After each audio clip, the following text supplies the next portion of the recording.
For vote की जांच तो कोर्ट के डायरेक्शन पे दिल्ली पुलिस कर रही है, कोर्ट के सुपरविजन में कर रही है। क्या किधर से आवाज? सवाल अच्छा मैं तो इधर देख रहा था। यहाँ भी देख रहे हो, जवाब नहीं, मैंने इस पर पहले ही कह दिया कि इस देश में वही जांच सफल हो रही है जो सुप्रीम कोर्ट के मॉनिटरिंग में हो रही है। और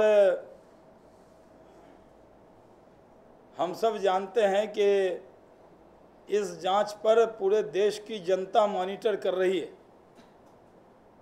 कोई भी लीपापोती की कोशिश नाकाम होगी। यानी ये हाई कोर्ट वगैरह जो है इनके कोई वो नहीं है हैसियत।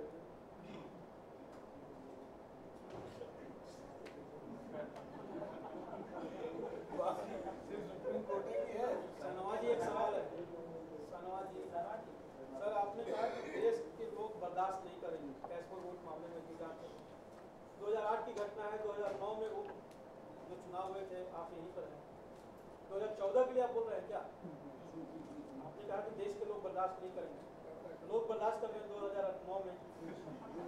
जिंदा कौमें जो है वो पारी का इंतज़ार नहीं करती।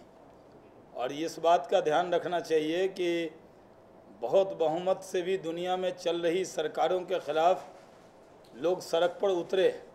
और कांग्रेस को इस बात का एहसास होना चाहिए कि अगर एक बार उनको बहुमत मिला है, इसका मतलब ये नहीं कि उनके सारे गुनाहों से उनको बरी कर दिया देश की जनता ने।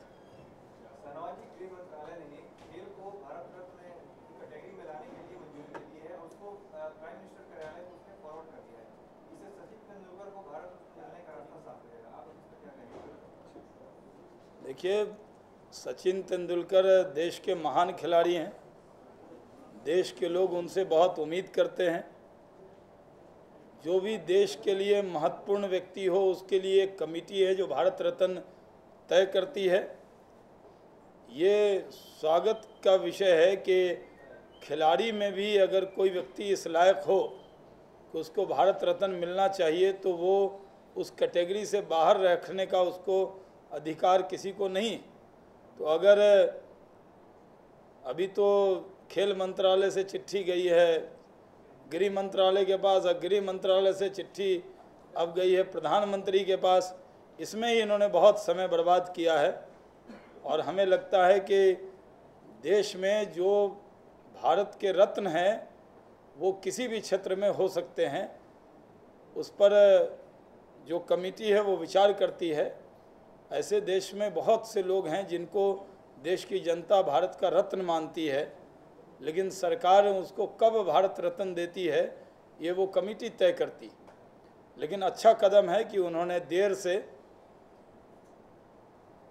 उनके खेल मंत्री ने ये सुझाव गृह मंत्रालय को भेजा और फिर गृह मंत्रालय ने वो सुझाव प्रधानमंत्री को भेजा। कहीं घमासान हो जाए कि ध्यानचंद को मिले कि सचिन तेंदुलकर को मिले, आप किसको पसंद? मेरा जवाब इस पर पहले आ गया है। शर्मा जी, मध्य प्रदेश में जो सरकार है उन्होंने राष्ट्रगान के साथ में मध्य प्रदेश गान गाने का भी फरमान जारी किया है। अपोजिशन पार्टी का आरोप है कि क्षेत्रता का बीज बो रहे शिवराज सिंह। पार्टी किस तरह दिखती है? कौन सी अपोजिशन है, कहाँ वाली? कांग्रेस पार्टी। हाँ तो ऐसे कहिए ना, वहाँ अपोजिशन में बहुत से लोग हैं। और कांग्रेस पार्टी जो है, अगर मध्य प्रदेश के गान से कांग्रेस को एतराज़ है और उसको क्षेत्रीयता लगती है, क्योंकि मध्य प्रदेश जो क्षेत्र है मध्य भारत का क्षेत्र, वहाँ से कांग्रेस समाप्त हो गई है। इसलिए मध्य प्रदेश के में भारतीय जनता पार्टी परमानेंट रहने वाली है, इस विश्वास के साथ वो मध्य प्रदेश के क्षेत्रीय गान का भी विरोध कर रहे हैं। ये दुख का विषय है। शाहनवाज जी, कल शरद यादव जी ने कहा था कि वो गडकरी जी से बात करेंगे कर्नाटक के सिलसिले में, तो वो, और कल ये खबर भी थी कि येदियुरप्पा जी कल रात तक आने वाले थे, वो तो आए नहीं। उन्होंने तो कह दिया कि मैं तो सोमवार से पहले अपना प्लान तो आ नहीं रहा हूँ। तो कोई बातचीत हुई शरद यादव जी की गडकरी जी से, या आपकी पार्टी में कोई आपस में कुछ विचार विमर्श हुआ कर्नाटक के मामले पे? कर्नाटक का क्या मामला है? कोई मामला नहीं है, हम आपको कोट कर देंगे। हाँ जी, हम बताइए। मैं रिकॉर्ड पे कह रहा हूँ कि आप कर्नाटक का क्या मामला पूछना चाहते हैं।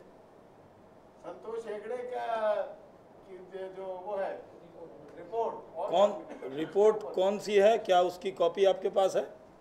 उसके तो उन्होंने खुद जिक्र किया है अपने। नहीं, मैंने कहा रिपोर्ट आने दीजिए और उसका जवाब इसी डाइस से हम आपको देंगे, उसका इंतज़ार कीजिए। अभी कोई रिपोर्ट आई नहीं है।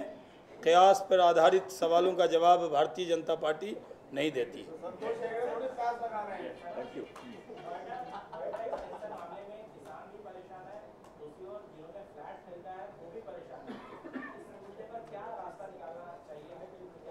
नहीं, उसका रास्ता निकला हुआ है। देखिए, किसानों की ज़मीन छीनने का अधिकार और औने पौने भाव में बेचने का अधिकार किसी सरकार को नहीं है।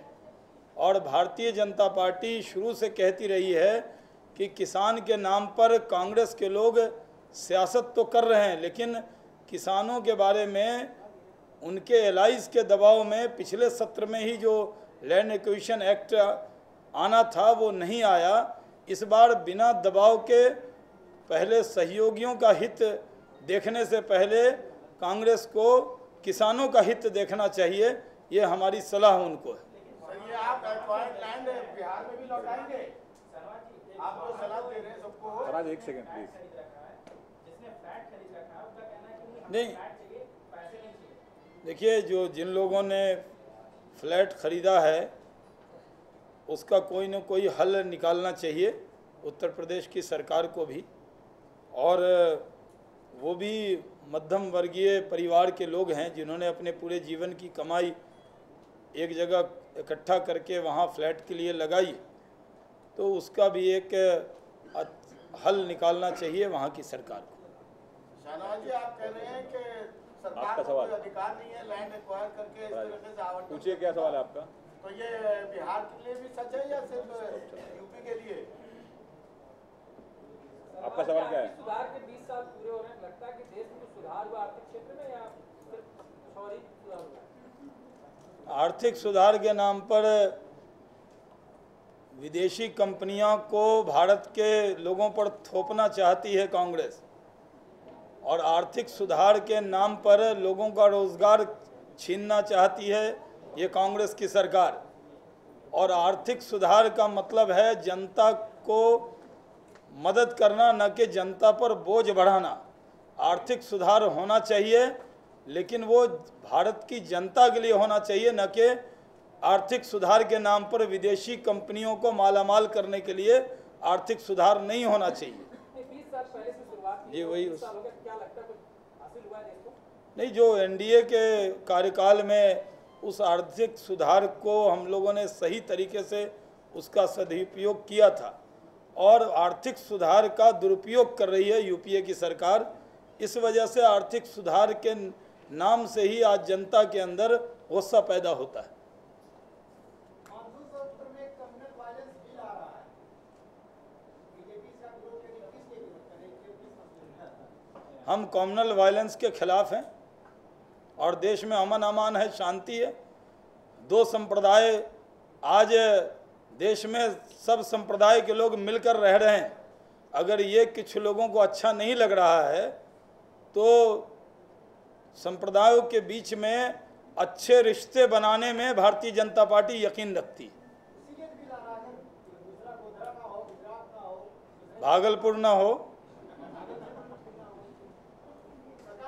मैंने कहा कि भारतीय जनता पार्टी ये विश्वास रखती है कि देश में सांप्रदायिक सौहार्द हो, सर्वधर्म संभाव हो, सब लोग मिलकर रहें, और इसके लिए जो भी काम करना चाहिए हम उसके पक्ष में रहते हैं। लेकिन वो जो बिल लेकर कांग्रेस की पार्टी आ रही है, कांग्रेस सरकार आ रही है, वो बिल दो संप्रदाय के बीच में तनाव पैदा करेगा। और भारतीय जनता पार्टी इस देश में अल्पसंख्यक और बहुसंख्यक के बीच में सद्भाव चाहती है, हम तनाव नहीं चाहते। इसलिए किसी भी ऐसे बिल का विरोध करेंगे जो दो संप्रदाय के बीच में तनाव पैदा करे।